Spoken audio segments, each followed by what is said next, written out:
Issa, tout le monde parle d'opportunités dans le web, dans l'intelligence artificielle. Tout le monde en parle, mais on remarque que l'emploi des jeunes demeure tout de même le casse-tête.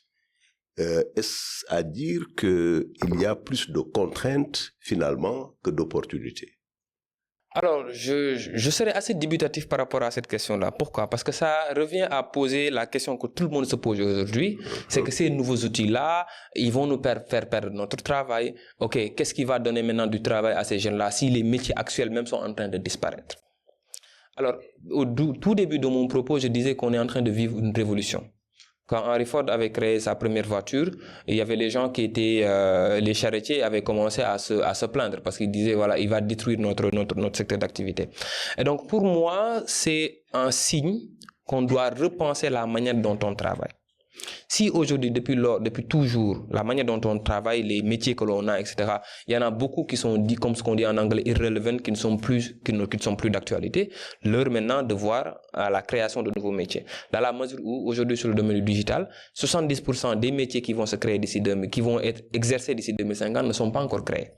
Donc, concernant l'emploi des jeunes, ce que je veux dire par rapport à ce point-là, c'est qu'il existe énormément d'opportunités pour les jeunes. Plein de métiers que l'on peut créer à partir de maintenant. Aujourd'hui, il y a ce qu'on appelle de nouveaux métiers comme de prompt engineering, comme du dataset, comme du LLM ou autre chose, du NLP 200, etc., qui sont des outils et des technologies que les gens peuvent maîtriser pour développer des solutions. Et donc, ma réponse par rapport à ça, c'est que ça représente plus d'opportunités que de problèmes. Très bien. Parce que si on reste accroché dans le passé, on ne pourra pas être compétitif sur le marché international dans la mesure où les autres pays sont en train d'absorber ces nouveaux métiers-là et les implémenter dans le système. Et la raison pour laquelle beaucoup de jeunes aujourd'hui ne croient pas à ces nouveaux métiers que l'intelligence artificielle ou le digital pourrait créer, c'est parce que l'État, en tant que tel, ne les a pas encore intégrés dans le système. Justement, c'est là que je voulais vous interpeller en tant que professionnel. Il y a beaucoup de jeunes qui s'intéressent à ce secteur. Comment l'État, les collectivités territoriales, mais également les ONG, le secteur privé, peuvent-ils les accompagner pour justement que les contraintes puissent se transformer en opportunités? La première chose que l'État devrait faire, c'est de régler d'abord le cadre réglementaire.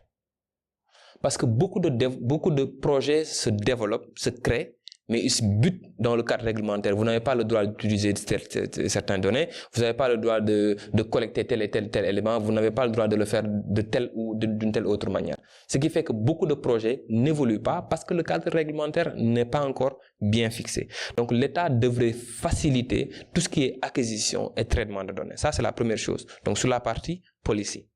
La deuxième partie, l'État devrait encourager la centralisation des données.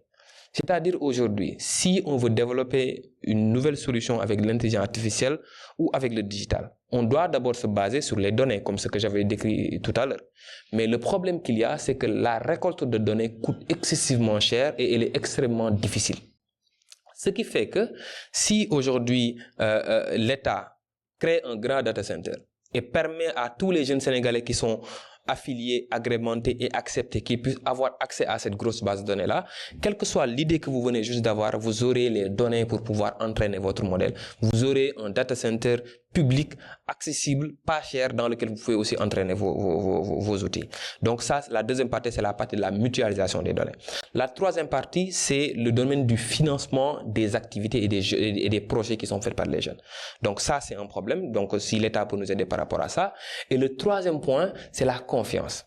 Alors là où je vais en venir sur la confiance, c'est qu'aujourd'hui, au Sénégal, quand on prend les bus Tata, il n'y a pas encore une application mobile qui est utilisée à grande échelle permettant de géolocaliser les bus Tata, par exemple. Peut-être ça existe pour le BRT, mais pas encore pour les bus Tata. Est-ce que vous savez que cette problématique-là a été réglée par des jeunes à l'Université Cheikh Anta Diop de Dakar ou à l'ESP depuis 2014? Mais la raison pour laquelle ça n'a pas été implémenté, et ça c'est un cas juste d'exemple, c'est que les jeunes développent des solutions qui sont fonctionnelles, mais on ne les fait pas confiance pour les intégrer dans les systèmes. dans l'État en tant que tel.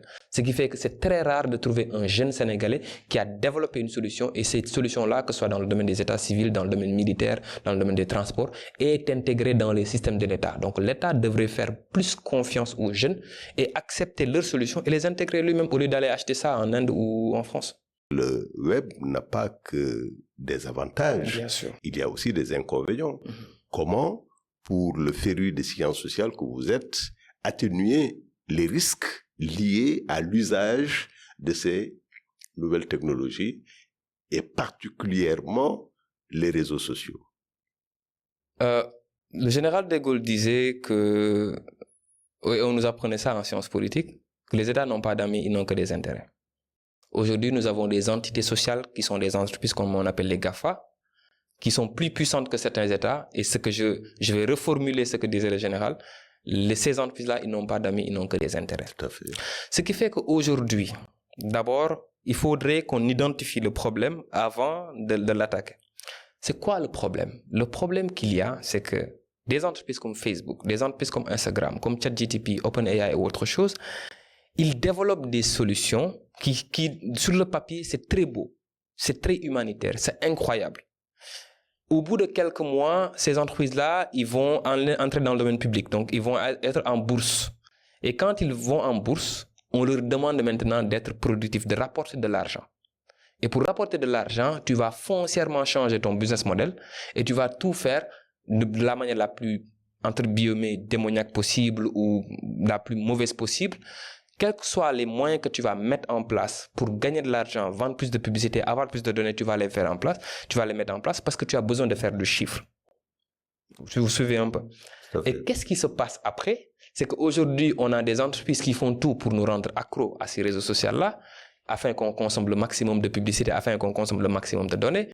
On nous pousse à ce qu'on dépense le maximum de temps dans ces réseaux-là, qu'on donne le maximum de nos informations, de nos déplacements. Aujourd'hui, vous pouvez prendre une application. L'application, c'est qui vous avez appelé, les applications que vous avez insérées dans votre téléphone, quand est-ce que vous dormez, qu'est-ce qui vous intéresse, tous les éléments par rapport à votre vie privée. Et qu'est-ce qui se passe sur le long terme? On va avoir de grosses machines qui sont là pour absorber l'attention des gens au maximum. Donc, on n'est plus des utilisateurs avec qui on a une relation assez bien. C'est principalement une relation de consommateur et quelqu'un qui est dans la production. Ce qui fait qu'aujourd'hui, le grand problème, le grand risque que l'Afrique est en train de courir, c'est qu'on va avoir une génération zombie dans 20 ans. On va avoir une génération zombie dans 50 ans. On va avoir une grande partie de la prochaine génération qui ne va lire aucun livre, qui ne va regarder aucun contenu intéressant sur Internet, qui ne va jamais avoir la patience de lire un article au complet, d'aller voir les sources de Wikipédia pour voir un peu, avoir une information pour qu'elle s'ancre dans sa tête. On est entraîné pour consommer du contenu de court terme. C'est du contenu très rapide dans lequel, à chaque fois que tu regardes une petite vidéo ou autre chose, tu as de la dopamine qui se passe sur ta tête et là maintenant tu deviens addicté par rapport à ça. Et j'ai eu une vidéo que j'ai vue récemment qui m'a beaucoup fait rire. Alors c'est quelqu'un qui est dans la rue et qui fume une cigarette. Et il y a quelqu'un qui passe à côté de lui, il lui dit « Est-ce que tu peux me laisser scroller un peu ?» La personne lui a donné le paquet de cigarettes. Le gars lui a dit non, je ne veux pas ça. Est-ce que tu peux me passer ton téléphone pour que je puisse regarder juste quelques vidéos TikTok afin qu'il se rassure un peu. Et donc on a cette addiction là où aujourd'hui même on ne s'autorise plus à s'ennuyer. On préfère juste prendre notre téléphone pour être constamment dans dans le visionnage de vidéos. Et donc le grand danger que l'Afrique court, c'est ce que je dis dans mon livre l'esclavage 4.0. C'est quoi l'esclavage 4.0? C'est qu'avant, les gens se déplaçaient pour venir attaquer et coloniser des espaces. Aujourd'hui, on colonise les esprits, on colonise notre temps. Et donc, qu'est-ce qu'il y a à faire pour régler ce problème-là? D'abord, l'État devrait réguler l'influence de ces réseaux sociaux-là sur notre population, principalement la population jeune. On peut prendre l'exemple de la Chine. La Chine aujourd'hui interdit à toute personne qui a moins de 13 ans de passer plus de 15 heures de temps sur les réseaux sociaux. Je me trompe même, c'est un peu, je pense que même c'est un peu plus petit. Moins, ouais. Un peu plus petit, je pense que c'est 3 heures ou 4 heures de temps. Ça. À partir de 23 heures, on n'a plus accès à ces réseaux sociaux-là. Et on priorise la visualisation de contenu principalement éducatif pour ces jeunes-là.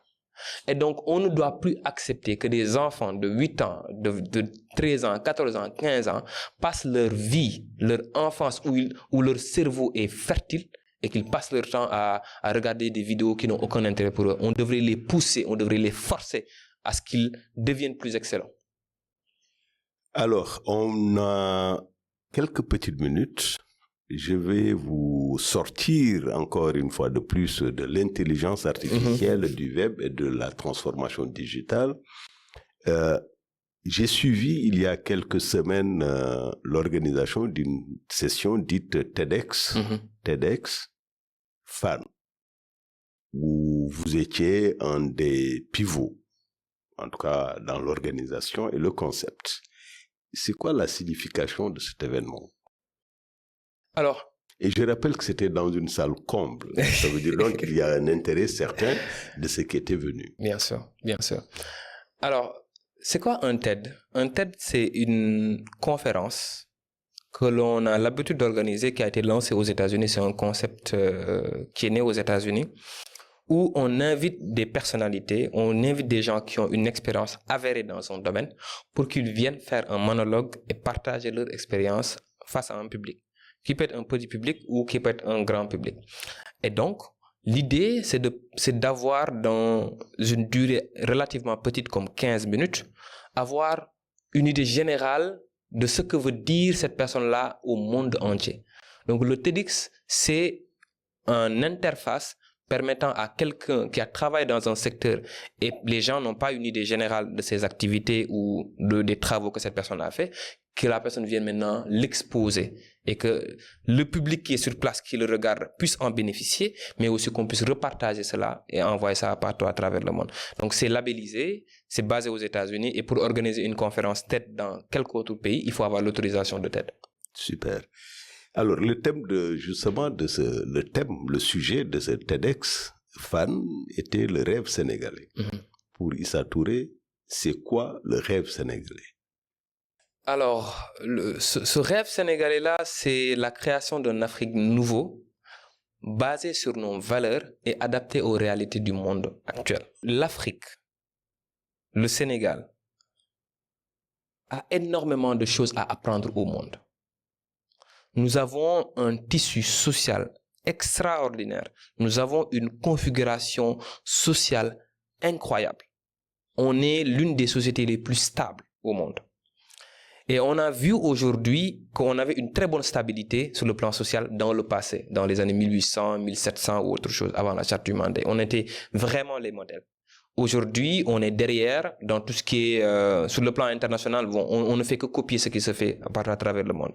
Et on a senti cette cassure qu'il y a entre l'ADN de notre société et la mondialisation, là où le monde est en train de nous pousser. Et donc, la raison pour laquelle on a créé cela, qui était le rêve sénégalais, le rêve africain, c'est de voir à quoi est-ce que va ressembler l'Afrique de demain si on amène le pencho, si on amène la sagesse, si on ramène le respect envers une personne âgée qui a de l'expérience, à qui on doit écouter.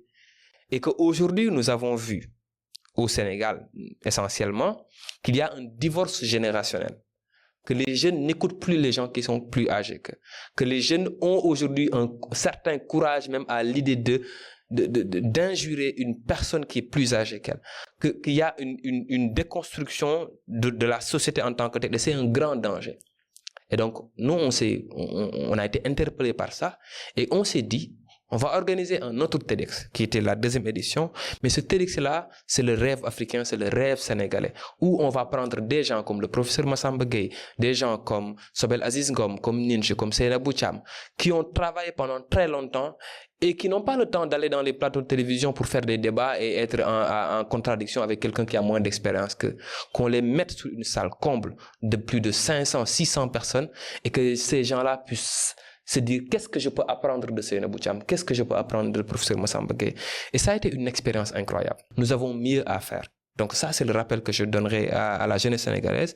Et pour moi, c'est un très grand plaisir d'avoir même partagé avec vous ce plateau.